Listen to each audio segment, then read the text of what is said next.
Alrighty, and we are live, I believe. So hopefully everyone can hear me. Be a little bit of calibration at the beginning. But yeah, I'm going to do what I always do at the beginning of these when no one has joined yet. And I'm going to start talking because if you're watching this later on, then you don't want to see me just not doing anything for a period of time. So what I'm doing here is I'm using my grandpa's goodie getter to crack a really cool hickory nut, shellbark hickory. Shellbark hickory is the largest hickory nut on the planet. Oh, that's a good one right there. I'm using the grandpa's goodie getter in order to get these really incredible pieces out of it. Might have cracked the one a little bit too much. That's okay. There's a lot of learning and calibration at the beginning phases when you're working with something, a new nut. Basically, whether it's black walnut or a different kind of hickory nut. So this is one of the first times that I've worked with shellbark hickory before. And look at them right here. Look at those guys. So, like I said, largest hickory nut on the planet. And here is a huge half that I got perfectly intact. Look at that. How incredible is that? Hit me with a like if you thought that was cool. But yeah, I'm just here and I am processing through all these. I've got a lot to go through, so I figured I might as well go live and hang out with all of you while I do so. Are there any weevils? Yeah, you can definitely get weevils. At this point in time, we're in the early spring now, and so they've been curing for a long point in time. If there were weevils there, they would have already burrowed their way out, and I would have seen a hole on the outside, so don't have to really worry about that too much right now. I'm just using these shears to try to get out as intact of pieces as I can. Oh, it's working awesome. And another thing that I did, it sounds really weird, it sounds almost counterintuitive, but I actually soak them before I crack them. And I talk about that in my black walnut video where I show using this, let me get it more in the frame, using this nut cracker. Can you still see? I've got too many things I'm balancing here. Actually soaking the nuts is one of the best things that you can do to get way more intact pieces out of them. It allows the nut to be a little bit more pliable when you're cracking, and that means that it doesn't splinter into a bunch of pieces, but actually that you get larger, more intact pieces. By the way, everyone, if you're listening, let me know if the audio is coming through good for you. I'm using a transceiver right here. So yeah, the last time that I did this, the volume was a little bit too low, so I turned it up. So hopefully it is good for this one.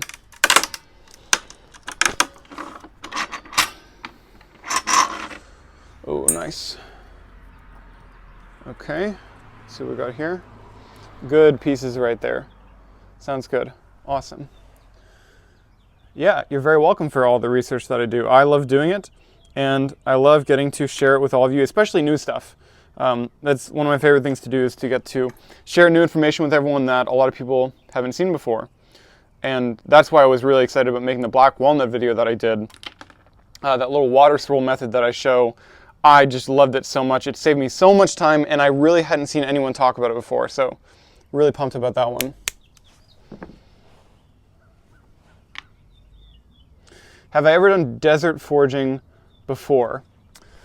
Kind of. I've done, I would say, desert botanizing before. I was in the UAE at one point, actually, for work, and so I was just going around and looking at plants because there was a few that were growing out there, and there was this one plant that was all over the place in the desert. Unfortunately, it was poisonous. In fact, I think it was called like devil's apple or something like that. It was a toxic plant that was in the milkweed genus, actually, I think. So that was a pretty cool one. Yes, for all of you saying thank you for sharing my knowledge, I'm very happy to do so. In fact, ask me questions. That's what I'm here for. So anything that you're curious about foraging-wise, I'm here to crack shellbark hickory and help you guys all out. What's your favorite spring edible? That's a tough one. There are so many to choose from. Right now, one of my absolute favorites that I've been growing a lot closer with is called Sochan, Rudbeckia laccionata, sometimes called cutleaf coneflower. And one thing, like, especially starting off in the foraging community, like in Facebook groups or things like that, people will share your really, really common ones like henbit, dead nettle, dandelion, things like that. And everyone's talking about like, oh, they're edible, oh, they're edible, oh, they're so good, they're so good. I'll be honest, I don't really think that they're that good. Just like pure honesty, I think that they're kind of maybe okay. Sochan though, cutleaf coneflower, the texture is amazing. The flavor is incredible. Like every time that I've cooked it and eaten it, I want more of it. That's something, you know, a lot of things it's like, oh yeah, you know, it's okay. But with cutleaf coneflower, it's like, no, this is amazing. Like not just as a wild food, but as a food in general, incredible. So that's one of my favorites that I've been really loving. I've also been growing a lot closer with Spring Beauty this year. And I've been noticing, I'm gonna make a video about it for you guys, but this pattern that has led me to find huge Spring Beauty tubers, but also all parts of Spring Beauty are edible. And both those that I just named, cutleaf coneflower, Rudbeckia laciniata, and Spring Beauty, which is Claytonia virginica, both those are native. So, you know, we need to be protecting those and promoting those and growing more of them. We can use lots. Okay, I'm going to try to keep up with the questions here. Someone asked, have I ever had mayapple? I have. Not many times, because it can be difficult to get it before animals just completely eat it. But I have had it, and it was pretty good. It reminded me, the taste was very similar to passion fruit. So it didn't like blow my mind. It wasn't the best thing that I ever had in the world, but it was definitely good. 10 push-ups, maybe next time. Do I believe in king cobra? I don't know what that means. Let me see if there's any foraging questions that I missed. Okay, someone was asking, do I dry them for how long? So they're asking more questions about soaking with black walnuts or hickory nuts or things like that. So I'll tell you what I've done. When I harvest them, I cure them for a period of, you know, however long, months. It probably doesn't have to be that long, but it tends to be, you know, a couple months for me, because I just put them away in the winter and then I get to them in the springtime. I should probably get to them sooner though, but when it's nice outside, it's easier to do so. So that's what I do. And then when they're cured, so they're like relatively dried, and I'm not like dehydrating them, I'm just setting them out on a rack. After I've done that, then for the soaking portion, I usually soak them around 24 to 48 hours. That's what I found works for me. Some of the people from the company that make this machine right here, by the way, code Feral24, if you want to get one, get $10 off. They were recommending that I do it for longer. So I need to experiment more, but that has worked for me. Okay, let me go back down.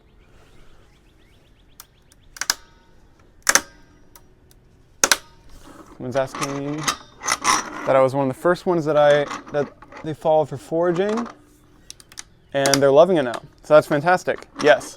And I want, oh, this is a bad one. I want more and more people to get into foraging too, so that's why I keep on sharing. So this right here is a bad nut. You see how it's kind of like dry and desiccated? That is not something that we want. So I'll toss that to the side.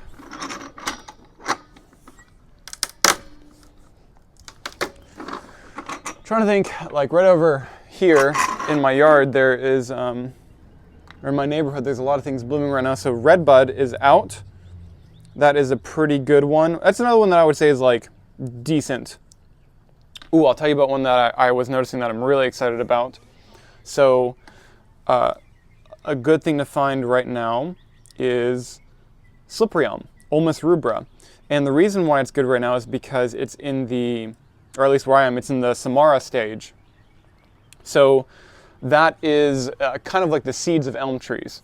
And they taste really, really good, but also they help you to spot them right now this time of the year. You have to kind of learn the pattern for them, and they're relatively distinctive once you start to pick up on that. But yeah, that is elm samaras, slippery elm. And if you find them and locate them and then wait a little bit, when the samaras, you know, kind of dry and turn brown, you can use them to grow your own slippery elm from. So that is something that's really cool that I'm excited about. They taste awesome. Like, they taste really, really good. It's kind of like eating a green bean mixed with okra, because as many of you may know, slippery elm has mucilaginous compounds. That's what it gets the name slippery from, despite having extremely rough leaves, especially in relation to American elm. And I'm working on something that's going to be announced later this week, which is my foraging calendar. And I'll put slippery elm on my foraging calendar. And so that's a way that you can always kind of be a little bit ahead of the seasons that are coming up. So I'm going to put wild vegetables on there, wild fruits, wild nuts, like these right here, hickories, all kinds of things on that foraging calendar. And it ties into my personal foraging, I call it my knowledge base or my knowledge database. And that is going to be on my Patreon if you are interested in checking that out. And you can always use a 7-day trial if you just want to see if it's something that you think you get a lot of value from. But I put a lot of stuff on there. Something's coming out definitely later this week is a video on distinguishing Bradford pear from wild plums. Okay, let's see, I'm going to try to, hold on, I'm going to crack this really quick. Another bad one, not good. I'm going to crack one more, and then while I go through piecing it apart, then I'll answer the questions that have filled up in here. Okay, that's a good one. Nice, okay. Let me see if there's anything I missed. Do I do science for a living? I don't do science. I do this for a living now. I used to do engineering for a living, though, maybe if that's what you're inquiring about. How do kids respond to foraging? Generally good. Like if I've done classes for parents and they bring their kids along or things like that, then kids are always really excited to get out there and find all these cool wild plants, wild flowers, and things that they can eat. I think that, like, whether you're a kid, whether you're an adult, whoever you are, that's something exciting. That's something that's really invigorating and interesting. So yeah, I think foraging, if you're a human, foraging is in your DNA. It's something that we all can share. Let's see. Someone said, I accidentally came across your channel. Tell us what you do. I teach foraging. I create foraging education for all. And right now, you can see we are cracking wild hickory nuts. These ones are shellbark hickory, the largest hickory nut in the world. Yeah, someone says foraging is addictive and so rewarding. Couldn't agree with you more. And I often joke that, like, I am addicted to foraging. Before I got into foraging, like, I had this idea that it's good to be outside. Being outside is good for you. So I wanted to be outside more, and I would, like, try to convince myself to be outside more. And then I got into foraging, and you couldn't keep me away from, outdoors in the nature. Shoot! I just always wanted to be outside, finding more wild food, and learning more and connecting more with nature. Someone says they love agriculture. Hey, that's okay too.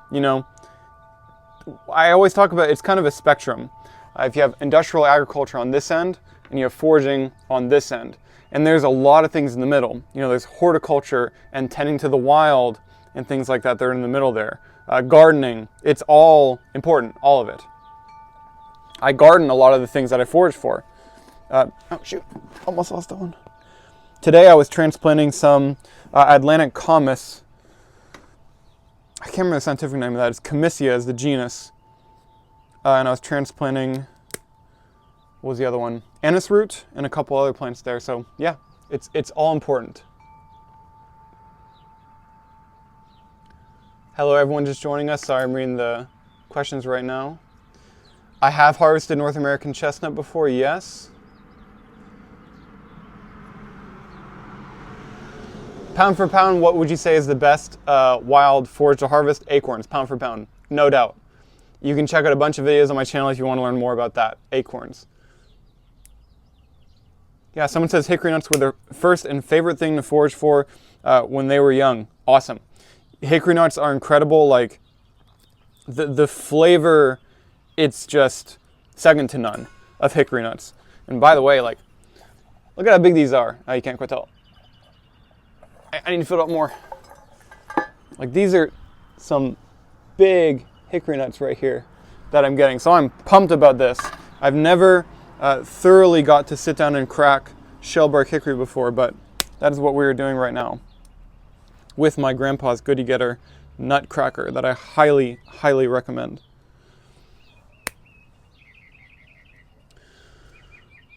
What made you smile today? What made me smile today? It's a good question. I think that I finally got a chance to, there was a freeze last night, so I finally got a chance to transplant some of the Atlantic commas today. Oh, no. I know what made me smile today. So I've been working with Spring Beauty more, and I've been testing out if I can cut the tubers and have them grow new plants from it. And I just had the tiniest little sprouts coming up from it. So that is something that made me smile today. Great question. My name is Jesse. Let's see.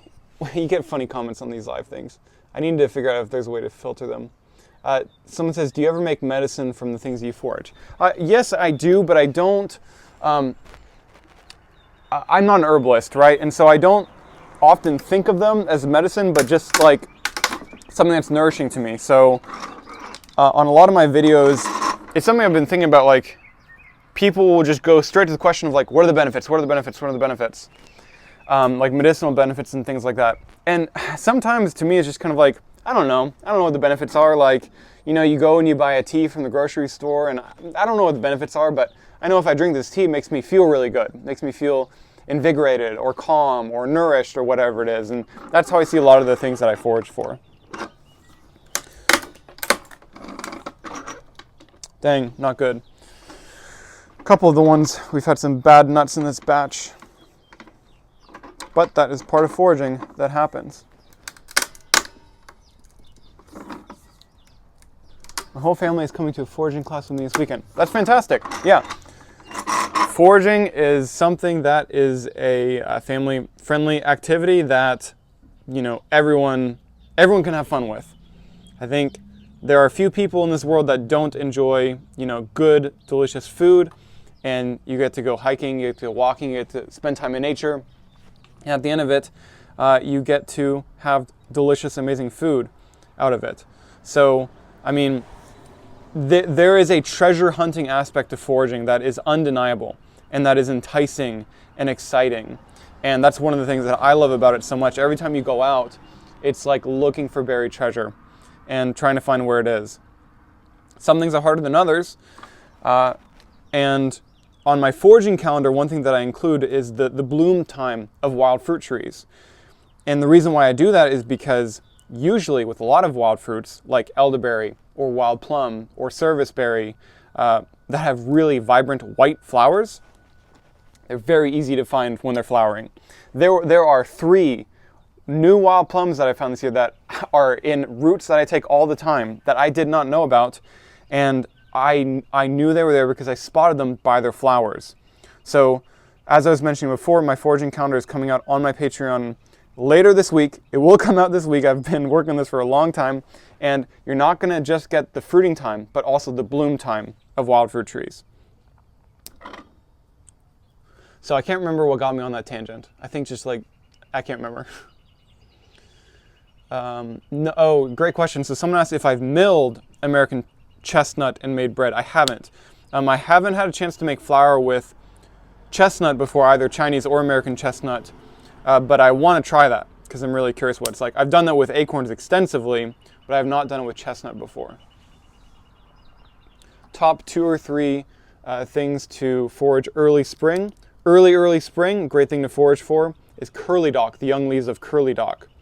I don't like them raw, but blanch them. Blanch them for like 30 seconds in boiling water, and the texture to me is kind of like collard greens, and the taste, it's really good. It's like only mildly bitter, which I don't mind. I actually kind of like things mildly bitter, and it has a little bit of tangy flavor to it as well. So I think it's really good.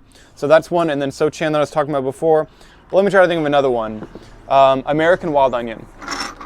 Not the stuff that grows in your yard. That is field garlic, which is an invasive, but you can find American wild onion, and the texture is so vastly superior to field garlic, and the flavor is superior to it as well. So American wild onion has, it does not have hollow leaves, and that is the easiest way to distinguish it at this time of the year from field garlic.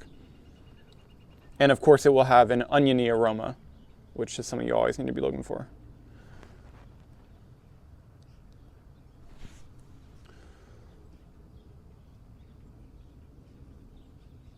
What mushrooms in American woods taste like meat? I guess it depends on, like, all the things about mushrooms tasting like meat. I'm always a bit like, I don't know, like I feel like I could easily tell the difference. But I'll tell you the ones that people would maybe tell you, taste kind of like meat. Let's see. So chicken of the woods would be the first example that comes to mind from the name. Again, I mean, the texture is good. I like it on young ones, on young ones. If it's older, I've never preferred the texture of chicken of the woods. But that's one of them. Lion's mane is another one. Let's see. Morels are fantastic. Chanterelles. I don't know. The way I think about it is that they're the texture of, not like mushrooms from the grocery store. I actually don't like mushrooms from the grocery store. But yeah, they have a bit more of like a robust, meaty texture to them. I personally like it a lot.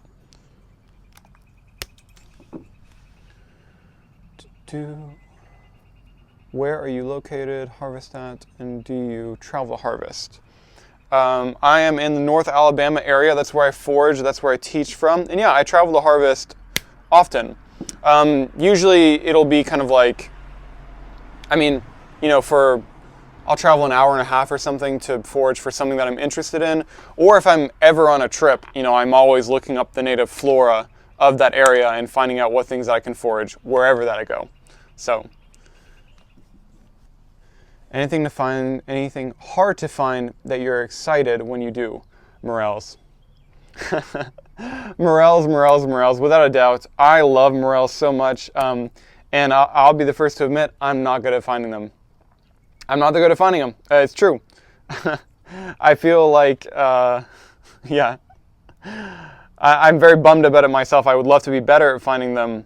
But yeah, I'm super excited when I find morels. Chanterelles too, I'm very excited when I find them. What's a plant that I'm really excited to find? I'm trying to think. If I found a new wild pawpaw spot, that'd be something that I'd be really excited about coming across. Thank you, Jamo. Thanks for the sub. Everyone, give me a thumbs up if you're enjoying the stream so far. And yeah, keep the questions coming. That is what I'm here for.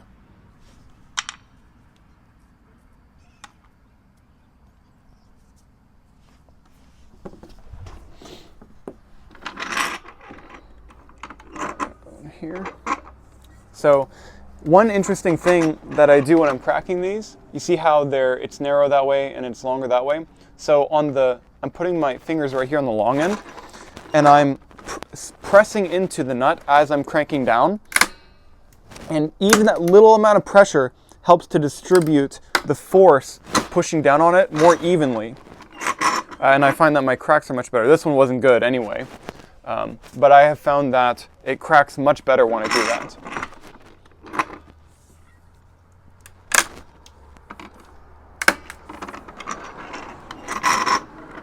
Ooh, that was a good one. Good-ish. Some of them are just really tough. Like, there's a lot of individual variation between them. So some are just inherently a little bit easier. That one's gonna be tough. I'll deal with that later. A little bit easier, a little bit harder.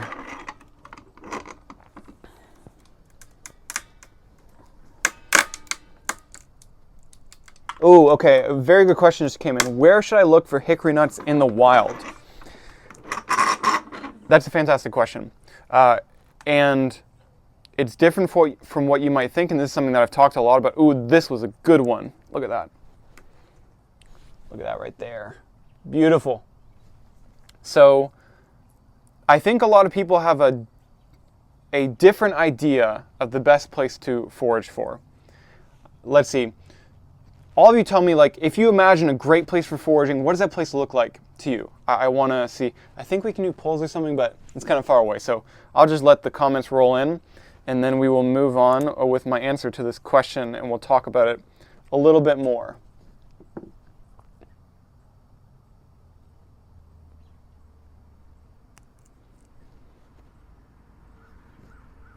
I don't know how much the delay is for what you guys see.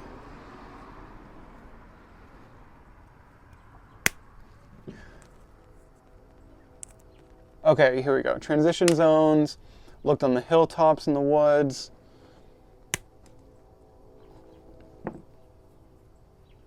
Yeah, so when I started foraging, a place that I imagined would be really good is like in the middle of the woods, right? But it turns out that the middle of the woods is a terrible place for foraging. Closed canopy forest, not a lot of sunlight. Not a lot of sunlight means not a lot of energy to make things like fruits or nuts or things like that. So the best place to look for hickory nuts, I would say, would be like, parks and areas like that. Forest edges are fantastic open areas. That's where you want to be looking for wild hickory trees. You can find them deep in the woods for sure, but they are not going to they're not going to fruit as heavily as you would like them to. And they're also going to be more difficult to gather. Let's see. Someone says they have hickory everywhere on the property. That is awesome. Yeah, it's like one of the most significant wild foods in North America, for sure. Hickory nuts are.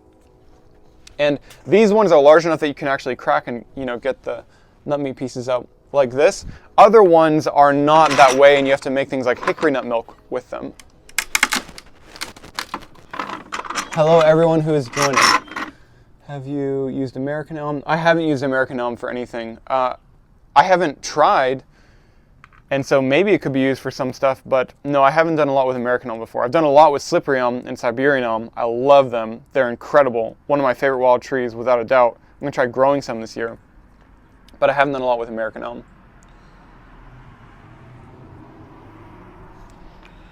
All right. So this is a decent one right here. Sometimes they just don't split very well. But that's what soaking does. It helps you to make sure that they split better and they don't kind of splinter quite as much. This one's kind of in the middle. Yeah, one thing that you'll run into from time to time with hickory nuts is that they'll kind of wrap the nut meat a lot, and so it can be difficult to remove them and separate them. But, you do your best. Okay, let's see.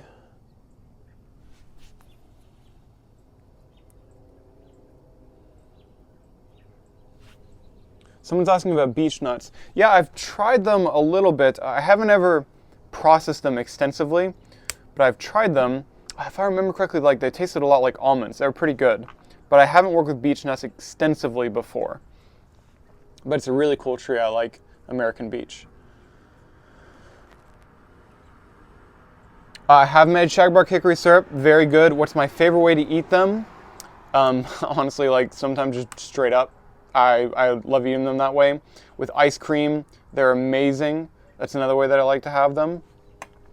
I'm trying to think. And then I do love hickory nut milk. It's very good. Very, very good. If you haven't had it before, it's honestly one of the easiest things that you can do because you just have to crush them all up and then boil them in water. And that's it. They're not bitter. It's not like black walnut, where if you got the shell pieces in, it would be exceedingly bitter. Not like that. It's very good. I'm going to use my nut pick right here. These are really cool. This was a design that I got from Sam Thayer's book. They work great. It's just a little nail that I pounded into this piece of a dowel and flatten it out at the end. And you can use it to pick pieces out just like that. Okay, let's see, what questions do we have here? How do I introduce foraging to kids and make it fun for them so they'd want to continue? That's a longer question. Let me see. Do I know anything about crow poison apparently being edible? It's in Sam's book. He writes more about it. Sam Thayer's New Field Guide is where I would learn more about crow poison. What kind of nutcracker is this? This is the Grandpa's Goody Getter, the best nutcracker on the world, especially for something like black walnuts. And you can get $10 off your order if you want one with my code Feral24. So be sure to check that out if you're interested. I highly recommend it. It's amazing. Well worth the investment. But to go back to that one question about how do you introduce foraging to kids, I think one of the first things that you would have to do, I'm thinking out loud, by the way, so don't take this as gospel, but one thing probably would be, and depending on the age, so like very young kids, I think that you'd want to establish early on that they're not supposed to eat anything without you kind of like verifying it with them. That seems like it'd be very important. If it were like older kids, I think a thing to do would be, you know, if they like hiking, you know, take them out hiking. Serve them wild food that's really delicious. Not dandelions, because those aren't delicious. And get them excited about it. Or, you know, go looking for wild mushrooms or something like that, because I think that people just are, no matter who you are, it's kind of exciting to find the thing that you were looking for, whatever that thing might be. This machine is the grandpa's goodie getter. Someone says, how did I get into foraging? The answer is, it's a strange one, is acorns. Acorns were my gateway drug to foraging. And I was attending Auburn University at the time. They have a ton of oak trees there. Listening to a podcast, some of you may have heard of it, called the Rewild Yourself podcast with Dana Vitalis. He was talking about foraging acorns, and I said, you know, I'm going to go for it. I'm going to forage acorns. I don't know what I'm doing. And so I did. I got like, you know, bucketfuls of acorns. I was like, well, now I got to figure out what to do with these. And so I processed them into flour, and then I made acorn bread, and I had my first bite, and it was one of the best things that I've ever had in the world. And it just blew my mind. I picked these acorns up off the ground, and I'm eating them as bread. What else is out there? And I've never stopped asking that question. What else is out there? And that's what brings me here to you today, cracking these shellbark hickory nuts. It was another thing where I found a tree that had these huge nuts on them. I was like, what is this? Shellbark hickory was the answer. And if you ever find one that has, like, you know, really large nuts and a bark that is shaggy but not quite as shaggy as shagbark and growing in a lowland area, it's probably shellbark hickory. Someone says, oh, I love this guy's videos. That's awesome. I'm very happy to hear that. I like making them for all of you.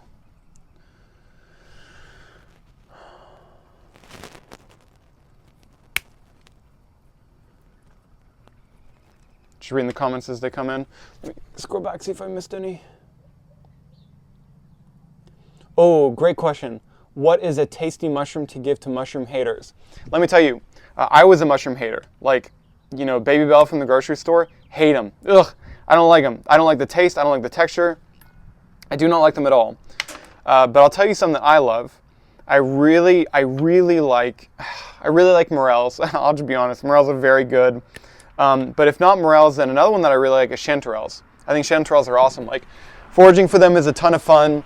They're easy to find. Their aroma is amazing, and they taste really good too. So chanterelles would be. Maitake is another one that has a great texture. I think the reason that a lot of people don't like mushrooms, it's probably the same as me, is that the texture, like, they find it kind of slimy. I felt that way.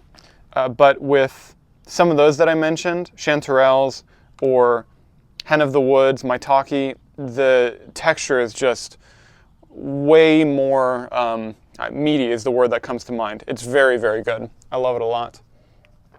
Okay, a lot of questions coming in. I'm all over the place here. Okay. What is delicious? Oh, there's too many questions. How do I keep up with this?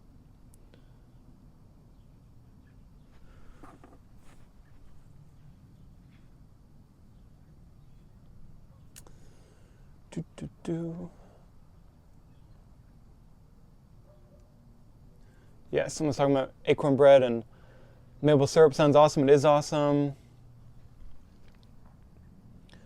Someone's asking what's a delicious foraged meal. Oh, there's too many to name. I mean, there's so many treats that you get with... There's so many treats that you get with foraging that you can't get anywhere else. I don't think that you can really find wild plum in grocery stores. Wild plums are incredible. You can't find pawpaw in grocery stores. Pawpaw is incredible.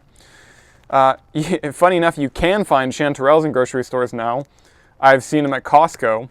Somehow they've made it into the Costco meta. But I like them, the ones that I forage myself, a little bit more. Oysters, I don't love oyster mushrooms. It kind of goes back to the texture thing. The texture is a little bit slimier on them to me. Oyster mushrooms in the genus Pleurotus are not my personal favorite. Not one that I get that excited about finding, even though it's very, very common. Have I ever made something with pine? I have. Pine needle tea I've made, and I tried it this year. I tried eating the inner bark of pine. It was meh. I didn't love it. I guess in a survival situation that is available to you if you need it, but yeah, wouldn't recommend it to a friend.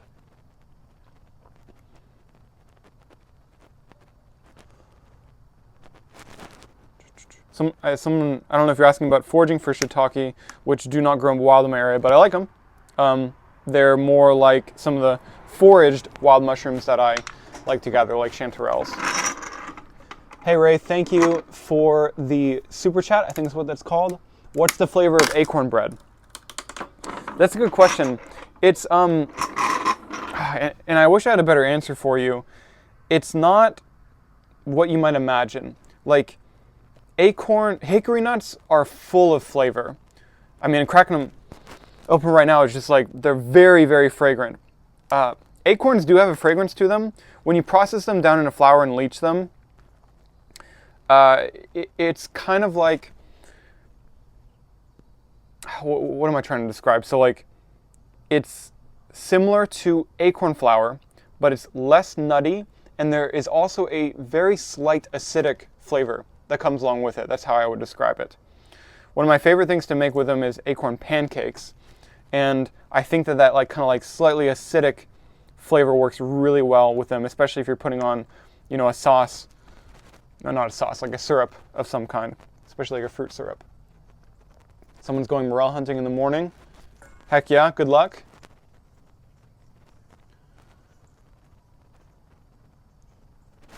Oh, let me see. What can I do? Let's get rid of that.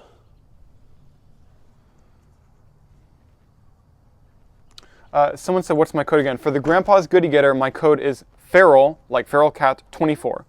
Feral 24, and that'll give you $10 off your order, and it also supports me in the work that I do. So I would love if you used it. You get a benefit, and you get the best nutcracker in the world. So this thing, if you're processing a large number of nuts like this or black walnut, it's a necessity. It's really, really incredible. Best foraged tea. Ooh, that's a good question. Let me think about that. Do I have another job? No, this is my job. Making foraging content for you guys. So you can check out my Patreon for a bunch of exclusive content that helps me out, and you get a lot of cool stuff too, if you're interested in supporting what I do. So someone asked best tea. I'll tell you the first one that's coming to mind, because I'm working on a video for it right now, is purple dead nettle. I really love purple dead nettle tea. And I hate it cooked. I don't like it cooked at all. But I was trying to find a way that I liked it. And yeah, so I gather them. They're everywhere. Get as much as you want. It's a non-native plant. And then I dehydrate them. Must dehydrate them. If you don't dehydrate them, it's not going to be that good. And yeah, then I just crush them up after dehydrating them, and I steep them. And it reminds me of the flavor of like sting nettle tea. It's kind of like fulfilling and nourishing is what comes to mind. And I really like it a lot. That's a tough one. I'm gonna put some of these away that I'll have to deal with later. I always do kind of like a batch processing method when I'm doing hickories or black walnut. But I've been going a little bit slower and hanging out with you guys here. I haven't made syrup from black walnut sap before, but I've heard it's very good, and I do want to try it. Bad one. Bad nut.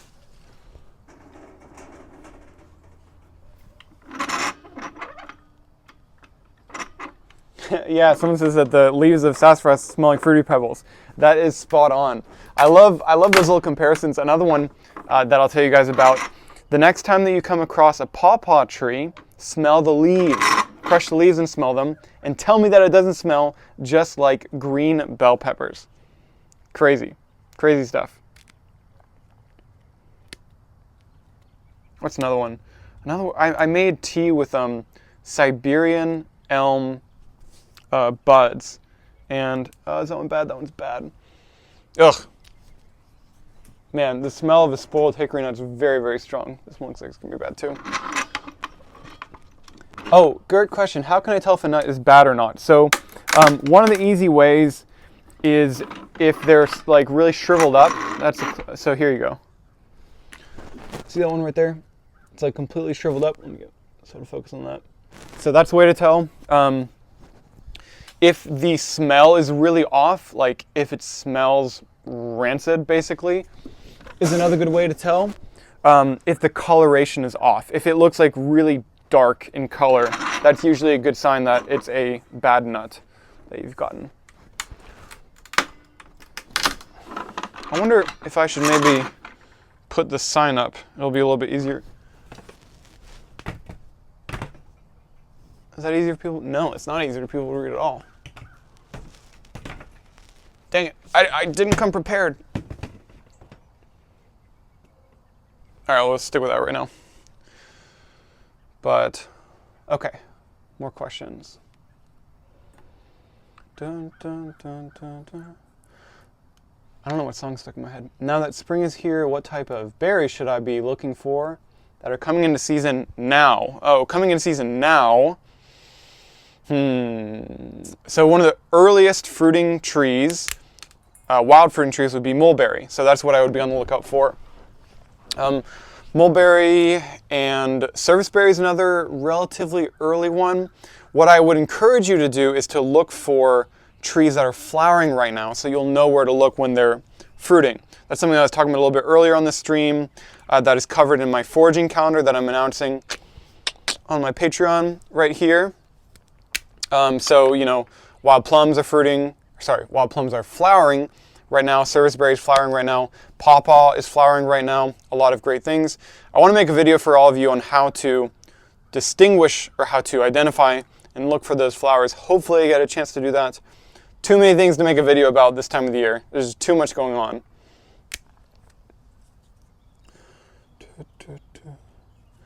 Yes, you can definitely eat, someone asked, can you eat hickory nuts raw? Absolutely, you can eat them raw. You can eat them raw, eat them roasted. You just gotta, you know, make sure that they're not rancid or anything like that. And they can spoil. They're very high in fat, so they can spoil. So you just gotta look out for that. Don't like leave them out forever. They do really well if you freeze them. They will last a long time that way. Like basically, you know, indefinitely, they can last that way.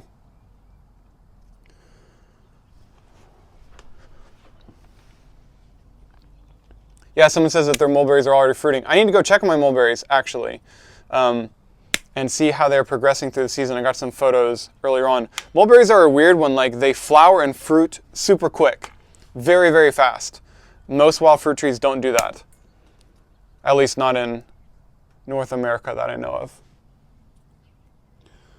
What am I going to do next with all these nuts? Probably going to freeze some of them for long-term storage. Probably just going to eat some of them straight up because they're so good, and I've got some really nice intact pieces. Oh no, I got a shell in there. There it is. Or I'll use them in something like ice cream. Let's see how we're doing right here. Let's see how the stream hickory nuts are going.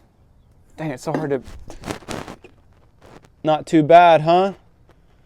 Not too bad. We've got just a couple handfuls of these left. How do you harvest mulberries? So, easiest way, get a tarp. This is the sign for a tarp now. Put the tarp under the tree, go up to the tree, shake the tree, profit. That's all you have to do. I keep on going out of the frame. That's all you have to do. And it's really, really good. One of the fastest ways, and it's a great way to harvest a lot of different wild fruits. Black cherry comes to mind that I've harvested that way. Coosa dogwood I've harvested that way. So yeah, very easy method to efficiently gather your mulberry fruit. Something's just really getting stuck in there.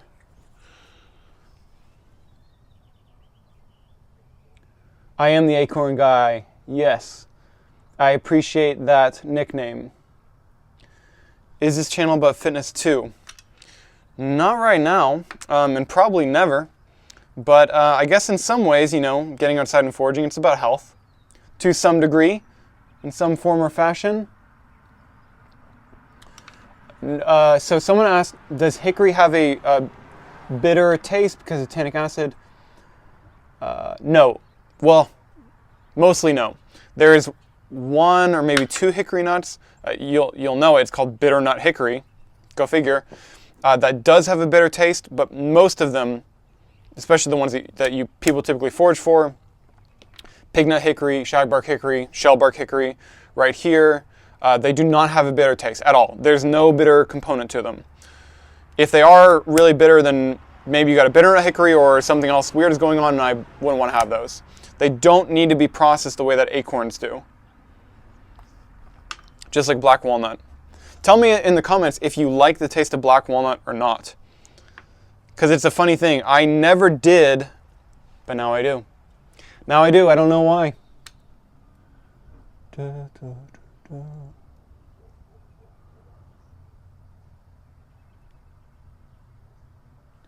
Oh.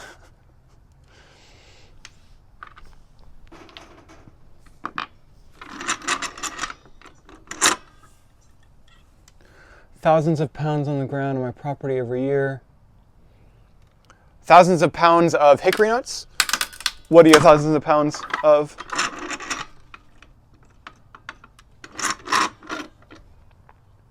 Yeah. Archie's? Sorry if I'm not pronouncing it right. Archie's, have you seen my video on black walnut? Because I show a couple of tips for making it way, way easier, getting this thing being one of them. Ryan says acorns. Yeah.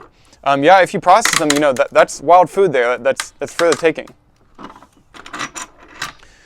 Favorite recipe source? I'll tell you a couple things. So my favorite cook and cooking channel is J. Kenji Lopez Alt. Shout out to J. Kenji. I absolutely love the work that man does, and I followed him for a long time, and I think what he does is fantastic. So that's for cooking. For foraging cooking, I don't know that there's many people out there better than Forager Chef. He's a really fantastic resource. And then also, what's his channel? I think it's just Lorenzo. I think look up Lorenzo Foraging. He's kind of new on the block, but he's been sharing a lot of cool videos about cooking, and I like his videos as well.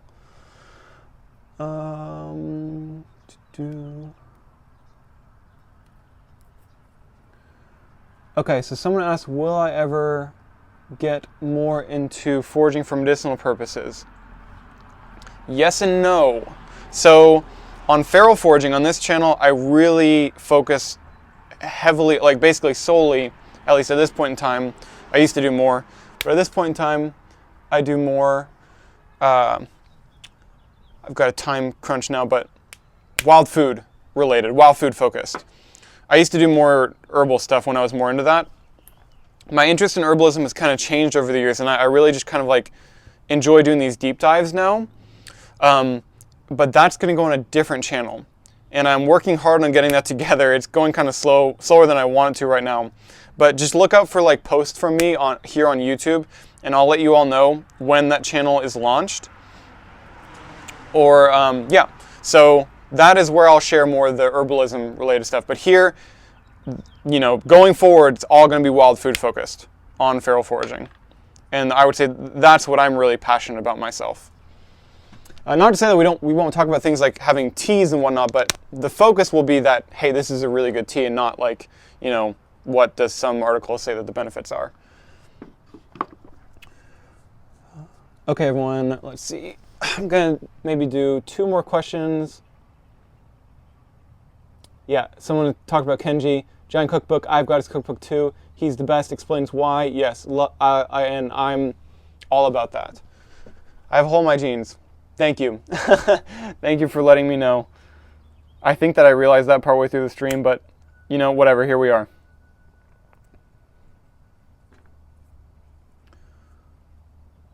We're at 15 minutes right now. Okay, everyone, last questions, send them in here, and then we're going to cap off the stream.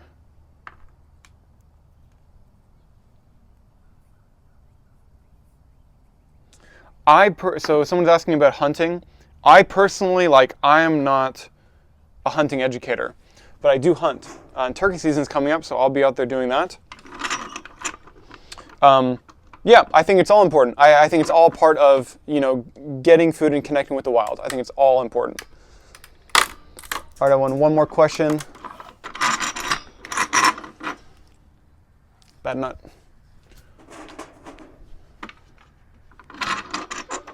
How's your day? My day is good.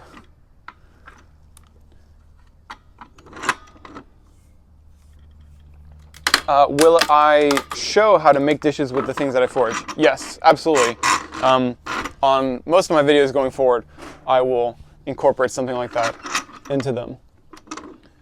Worst foraging experience I had is with honey mushroom, because I am one of the people that does not tolerate them well, so I had extreme gastrointestinal distress, we will say, from eating honey mushroom. Not one of my favorites.